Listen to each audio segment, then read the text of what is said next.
देखो, जब भी पिंपल लगने की बात आती है तो हम लोग सबसे ज़्यादा फोकस करते हैं क्रीम्स पे, फेस वॉश पे, जो भी लगाने वाली चीज़ें होती हैं उस पर बहुत ज़्यादा फोकस करते हैं, जो कि परमानेंट सॉल्यूशन कभी भी पिंपल लगने का हो ही नहीं सकता। हमें जो है अपने आप को अंदर से ठीक करना होगा, तभी जाके हमारे फेस पे पिंपल एक्ने कम होंगे या फिर जड़ से खत्म होंगे। मैं भी तुम्हारे जैसे ही सेम गलती कर रहा था। जब मेरे को भी पिंपल एक्ने निकलते थे, तो मैं अपने फेस पे पता नहीं कौन कौन सी क्रीम, कौन कौन सी फेस वॉश लगाने लगा, क्या क्या चीज़ें अपने फेस पे नहीं लगाया मैंने, लेकिन जो है वो बहुत टेम्पररी वो काम करते थे। 4 दिन काम किया, उसके बाद में अगेन फिर से जो है दोबारा जब पलट के पिंपल निकलता था तो बड़े बड़े निकलते थे और वो बहुत पेनफुल होता है, और जो दिखता है आईने में वो तो अलग ही पेन होता है। तो ऐसा सिचुएशन था। तो लगाने से कभी भी जो है हमारा पिंपल एक्ने परमानेंटली तो नहीं जा सकता, ठीक है। इस बात को आप गांठ बात के समझ लो, ठीक है। अब होता क्या है, हम अपने फेस पे कुछ भी कोई फेस वॉश यूज़ करते हैं या फिर कोई क्रीम यूज़ करते हैं तो most of the face washes में ये सैलिसिलिक एसिड होती है, जो कि सीबम को कंट्रोल करने का काम होती है। समझो, थोड़ा ध्यान से समझना इस बात को। सीबम जो है हमारा ये पिंपल एक्ने का मेन कॉज होता है, ओवर सीबम, जो कि हमारे फेस पे ज़्यादा ऑयल प्रोडक्शन होता है, उसी वजह से हमें जो है पिंपल एक्ने ज़्यादा बढ़ने लगते हैं, ठीक है। अब इसका क्या रीज़न है, क्यों जो है इतना सीबम हमारे फेस पे निकल रहा है, इसको अगर हम समझ जाए और इसको अगर कंट्रोल कर लें तो हम जो है अपने पिंपल एक्ने को ठीक कर सकते हैं या फिर जो है परमानेंटली रोक भी सकते हैं। तो प्राइमरी कॉज तो इसका ये है कि जब प्यूबर्टी स्टार्ट होती है तो प्यूबर्टी में 500% से भी ज़्यादा सीबम प्रोड्यूस होने लगता है हमारे फेस पे। इसका रीज़न क्योंकि टेस्टोस्टेरोन जो है बहुत ज़्यादा रिलीज़ होता है हमारी बॉडी में, जिसकी वजह से हमारे जो सीबेसियस ग्लैंड होते हैं ये भी काफ़ी ज़्यादा एक्टिव हो जाते हैं और वो जो है सीबम प्रोड्यूस करने का काम करने लगते हैं। तो अब प्यूबर्टी में तो हम इसका कुछ कर नहीं सकते खास, हम जो है वही ऊपर से लगाने वाली चीज़ें या फेस वॉश वगैरह यूज़ करके उसको कंट्रोल कर सकते हैं, जो कि सैलिसिलिक एसिड होती है, जो कि हमारी सीबम को कंट्रोल करने का काम करती है हमारे फेस पे। तो ये यूज़ करके जो है हम कंट्रोल कर सकते हैं। पहला चीज़ तो ये हो गया। दूसरा चीज़ होता है जेनेटिकली ही। कुछ लोग जेनेटिकली उनके पेरेंट्स की स्किन काफ़ी ज़्यादा ऑयली होती है, जिसकी वजह से ये जो ट्रेट होती है ये इनहेरिट हो जाती है उनके बच्चों में भी।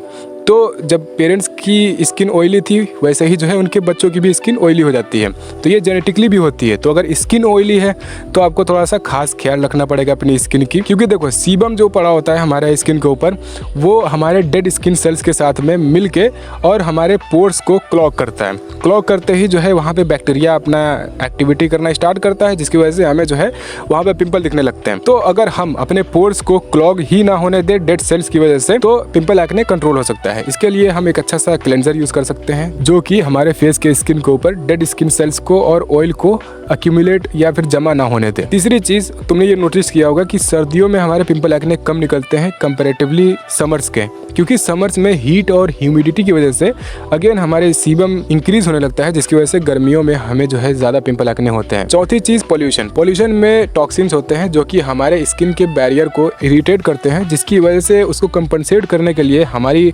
बॉडी जो है ये सिग्नल देती है कि और सीबम हमारे फेस को जरूरत है, और सीबम प्रोड्यूस करने का सिग्नल देती है। तो पोल्यूशन भी एक रीजन होता है जिसकी वजह से हमें पिंपल एक्ने निकलते हैं। लेकिन पोल्यूशन ही सिर्फ एक रीजन नहीं होता, क्योंकि मैं भी पोल्यूशन में जाता हूँ, मेरा इन्वायरमेंट काफ़ी ज़्यादा पोल्यूटेड है, फिर भी मुझे इतना पिंपल एक्ने की प्रॉब्लम नहीं होती क्योंकि मेरे फेस पे सीबम कंट्रोल में रहता है। पांचवी चीज़ स्ट्रेस। स्ट्रेस जैसे बढ़ेगा कॉर्टिजोल बढ़ेगा, कॉर्टिजोल जैसे बढ़ेगा सीबम बढ़ेगा, ऑयल ग्लैंड्स एक्टिव होंगे, ऑयल बढ़ेगा, जिससे अगेन पिंपल एक्ने हमें होगी। तो इसीलिए जो है स्ट्रेस भी एक फैक्टर होता है हमारे पिंपल एक्ने के पीछे। अब अगर इसका हम थोड़ा सा समरी दे तो ये वो फैक्टर्स है जो कि हमारी कंडीशन को और वर्स कर देती है और बिगाड़ देती है। इसमें प्यूबर्टी और जेनेटिक्स को छोड़ के बाकी जो फैक्टर्स है उसका कोई बहुत बड़ा रोल नहीं है हमारे पिंपल एक्ने के पीछे, क्योंकि ये सिर्फ फैक्टर्स है जो कि आपको इम्प्रूव करना चाहिए, आपको फिक्स करना चाहिए। मेन रीजन ये नहीं है। अब मेन रीजन क्या है, देखो जब मुझे पिंपल हो रहे थे तो वो स्टेज 1 के थे या स्टेज 1 से थोड़ा ज़्यादा थे, तो मैंने अपना पूरा फोकस अपने गट हेल्थ पे दिया, मतलब पेट पे, डाइजेशन पे, और उसको इम्प्रूव करने के बाद में मुझे पिंपल एक्ने में काफ़ी ज़्यादा इम्प्रूवमेंट देखने को मिला, मतलब कि बिल्कुल ही ना के बराबर हो गया। साथ में मैंने कुछ आयुर्वेदा से कुछ मेडिसिन भी ली थी, उसको कंटिन्यू किया, और उसके साथ में जो है अपने गट को भी इम्प्रूव किया, और मेरे पिंपल एक्ने पूरी तरीके से चले गए थे, ठीक है।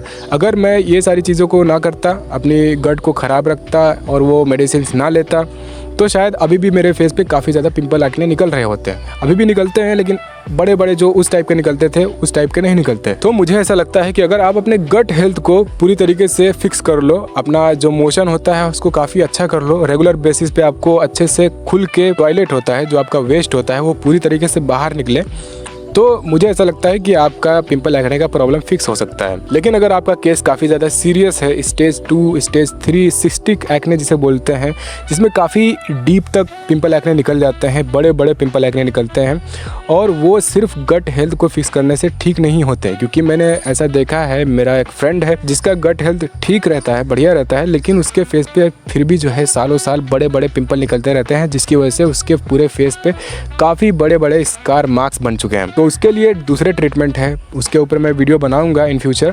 लेकिन अगर आपको गट हेल्थ की इशू है तो उसके ऊपर भी मैंने वीडियो बना रखी है, लेकिन मैं अभी फुल डिटेल में एक गाइड लाने वाला हूँ, आपको पता चल जाएगा मेरे चैनल पे आप जुड़े रहोगे तो। उसमें मैं आपको पूरी तरीके से ये गाइड कर दूंगा कि आप कैसे अपने IBS के प्रॉब्लम को, जो गट हेल्थ का सबसे बड़ा इशू है IBS, जो मुझे भी था, मैंने 2 बार इसको फेस किया और उसको फिक्स भी किया। अभी मैं बिल्कुल बढ़िया कंडीशन में हूँ, बढ़िया नॉर्मल गट हेल्थ हेल्दी है मेरा, और कैसे आप भी अपने इस प्रॉब्लम को पूरी तरीके से जड़ से फिक्स कर सकते हो, ये सारी चीज़ें मैं आपको एक गाइड के अंदर दूंगा। ये गाइड जब बन जाएगी तो मैं आपको इस पे अनाउंस कर दूंगा। बाकी मुझे ऐसा लगता है कि जो गाइड मैं बना रहा हूँ IBS के ऊपर, अपने गट हेल्थ के ऊपर, ये one of the most best guide होने वाली है आपके गट हेल्थ के लिए, और इसकी मैं एश्योरिटी भी दे सकता हूँ कि आप इसको फॉलो करने के बाद में अपना गट हेल्थ भी फिक्स कर सकते हो। क्योंकि मैंने इसको फेस किया है और उसको फिक्स भी किया है। जो प्रोसेस मैंने फॉलो किया, खुद से किया है। मैं डॉक्टर के पास गया था, लेकिन डॉक्टर ने बोला कि भाई ये ऐसी प्रॉब्लम है, इसका कोई भी इलाज ही नहीं है।